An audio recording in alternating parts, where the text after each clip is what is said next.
You guys know I love tackling crazy challenges, but today we're diving into the world of phobias. Are you afraid of spiders? The dark? But what about ducks that might be watching you? Yes, there's a real phobia, anatidaphobia. Today I'll show you 10 phobias that are hard to believe, but absolutely real. We're talking serious stuff. People who can't even look at or they freak out. Imagine being that scared of something. This isn't about being grossed out, it's about real fear that controls people's lives. You'll be shocked, and maybe you'll recognize yourself. Are you afraid of spiders, the dark? But what about ducks that might be watching you? Yes, there's a real phobia. Anatidaphobia.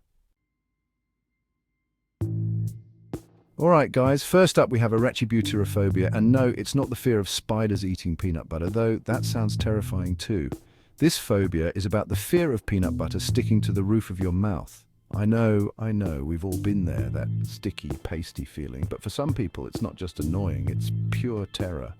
Imagine having a panic attack every time you try to eat a PB&J. Ever get that feeling someone's watching you?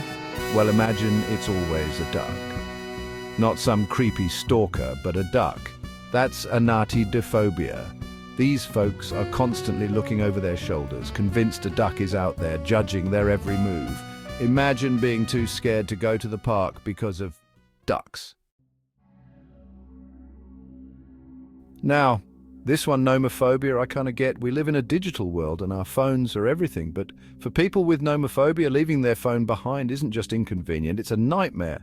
We're talking heart racing, sweating, full-blown panic attacks just from being. Okay, next up is ombrophobia, the fear of rain. Now, I love a good thunderstorm, but for some people, rain is terrifying. The sound of the raindrops, the feeling of being wet, it can all trigger a major anxiety attack. Imagine being trapped inside every time it rains. This one's gotta be tough, especially if you live somewhere like Seattle. Alright, this next one's wild xanthophobia, the fear of the color yellow. Can you imagine living in a world where something as cheerful as yellow fills you with dread? It's gotta be tough, especially since yellow is everywhere. Ever been intimidated by a big bushy beard? Well, for people with pagonophobia, it's a whole other level. Imagine being too scared to talk to your grandpa or even Santa Claus. This phobia can be tough, especially for people who have had negative experiences with bearded individuals in the past. Trypophobia, the fear of small holes. It's more common than you think. Think honeycombs, sponges, even a bar of aerated chocolate can set them off.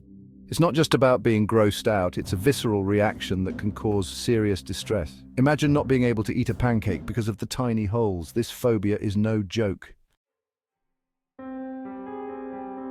Okay, coulrophobia, the fear of clowns. This one's practically a classic, and I gotta admit, even I find clowns a little creepy sometimes. But for people with coulrophobia, that fear is off the charts. Those painted-on smiles, the exaggerated features, it's nightmare fuel for them. Imagine being terrified to go to a circus or a birthday party. This one might seem a little funny at first, but globophobia, the fear of balloons, is a real thing. It's not just about the loud popping sound, although that can be a trigger. Imagine being too scared to go to a party because of balloons. This phobia can really put a damper on celebrations. And last but not least, we have the most ironic phobia of all, hippopotamonstrosequipedaliophobia, the fear of long words. Imagine being a writer with this phobia. Talk about a challenge. So there you have it, guys. 10 phobias that sound fake but are 100% real. Some are kind of funny, some are kind of sad, but all of them are legit struggles for the people who have them. Imagine being scared of something most people don't even think twice about. It makes you realize how much our brains can mess with us. I hope you learned something new today, and hey, maybe you even discovered a phobia you didn't know you had. If you did, drop it in the comments below, and while you're there, hit that subscribe button and ring the bell for more mind-blowing content.